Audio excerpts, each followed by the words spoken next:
Israel false flag खेलने में बहुत होशियार है। फॉल्स फ्लैग वो हमेशा खेलता रहा है। फॉल्स फ्लैग का मतलब क्या होता है? खुद ही किसी चीज को नुकसान पहुंचा दो और फिर आरोप दूसरे के ऊपर लगा दो। तो दो ऐसी घटनाएं हुई हैं जिससे ऐसा लगता है कि इजराइल ये गंदा खेल खेलने की कोशिश कर रहा है। पहली घटना तो आपको पता है, सऊदी अरबिया में जो हमला हुआ था ऑयल एक्सपोर्ट फैसिलिटी पर, ईरान ने बिल्कुल क्लियर कहा कि वो हमला हमने नहीं किया था। और खबर ये आई कि मोसाद के एजेंट सऊदी अरबिया में पकड़े गए हैं जिन्होंने ये एक्सेप्ट किया कि उन्होंने ये हमला करवाया।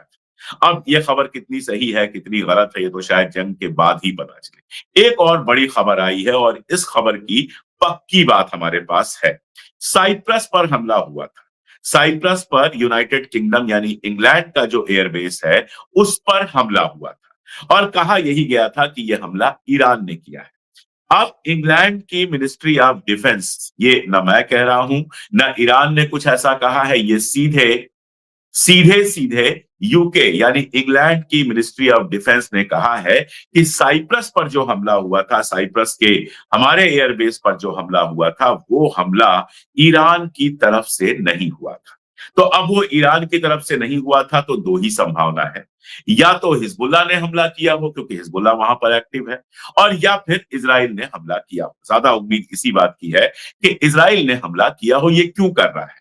वो चाहता है कि किसी भी तरह से बाकी देश इस जंग में शामिल हो जाए। कतर इस जंग में शामिल हो जाए, सऊदी अरबिया इस जंग में शामिल हो जाए, यूएई इस जंग में शामिल हो जाए। साइप्रस से तो ये होगा कि साइप्रस चूंकि यूरोप का हिस्सा है तो साइप्रस पर हमला होने से तो पूरा यूरोप शामिल हो सकता है। तो कोशिश उसकी ये है कि ईरान के खिलाफ अकेले तो वो लड़ नहीं सकता। अगर अमेरिका पीछे हाथ खींच ले तो कल उनको बैठना पड़ जाएगा, तो अमेरिका तो साथ दे ही रहा है। लेकिन बाकी मुल्क खुल के साथ देना शुरू कर दें, और मैं आपको बताऊं कि बाकी मुल्कों ने खुल के साथ देने से मना किया। तो ऐसे में इजराइल चाहता है कि दूसरी जगहों पर, दीगर जगहों पर हमला हो, उनको ये लगे कि ईरान ने हमला किया है और फिर वो हमले में शामिल हो। लेकिन फिलहाल ऐसा करने से लगभग सबने इनकार किया है। कोई भी अरब मुल्क फिलहाल इस लड़ाई में पड़ना नहीं चाहता है इजराइल की तरफ से।